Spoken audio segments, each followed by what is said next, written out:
Well, heads up if you are a single parent. This segment is for you. Money expert and keynote speaker Robyn Thompson has tips to help you save money. And you say it's all by tiny little tweaks, because you think most single parents are really stretching budgets. Mm-hmm. And that's the thing, is that when it becomes too large, then it's almost overwhelming. So you need to keep it into tiny little movements. So tiny little tweaks with your budget, tiny little tweaks with your lifestyle expenses, and tiny little tweaks with saving can actually add up to big savings later on. They're not complicated to do. They're easy for everyone to do. They're just going to take a little bit of time and implementation. Okay, so what's the first step? So what we want to do is we want to take a look at, the budget. And we all hear about that word budget, and people are like, I'm a single parent. I don't have any money left over at the end of the day. There is no budgeting. And I completely hear that. But what I want you to do is think about this in a different way. Think about it as a spending plan. Think about what is it that you're spending your money on and what's most important to you. Take a piece of paper, put a line down the middle. What is the goal? How much is it going to cost? How much do you need to save out of each paycheck or allocate towards each paycheck in order for that to take place?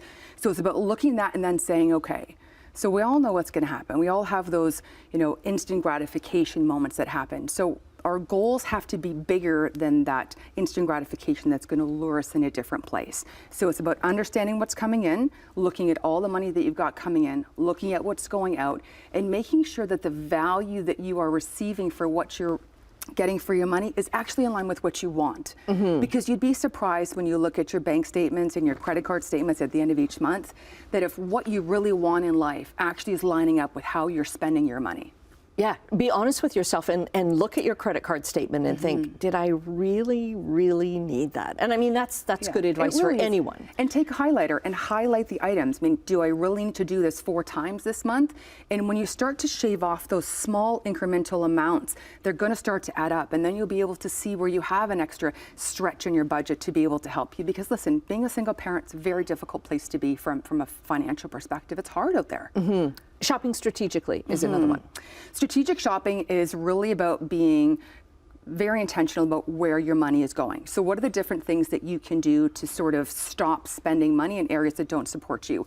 One of them is to really shut down that 24-hour available machine that comes into your face. That's sending you all ads targeted just for you. Yeah. This FOMO, the fear of missing out, it's a real thing. And I wish I could tell people that it's not, and people shouldn't compare themselves to each other, but they do. So at the end of the day, what do you want? And advertisers, they advertise knowing this.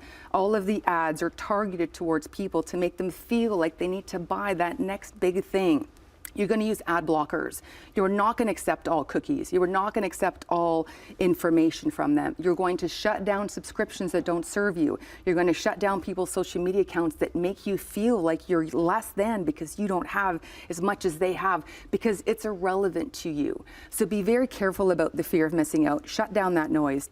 And then take a next step further. So look at other ways you can do this. So there are other things you can do, especially when it comes to meal planning. When you go to a store for your meals, make sure you go in with a plan. Because if you're going in randomly, you know what's going to happen. Things are going to come off the shelves and into the cart, and before you know it, you spent money on things that actually aren't either going to create a meal that you have too many of, or that you're not going to use. So be intentional about how you're spending your money when you go to the store.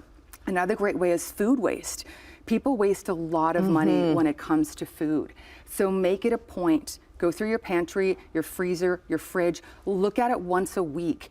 Where can you actually stretch that food that you have? How can you use what you've already got? Use what you have. Don't spend more money on things you don't need to spend money on.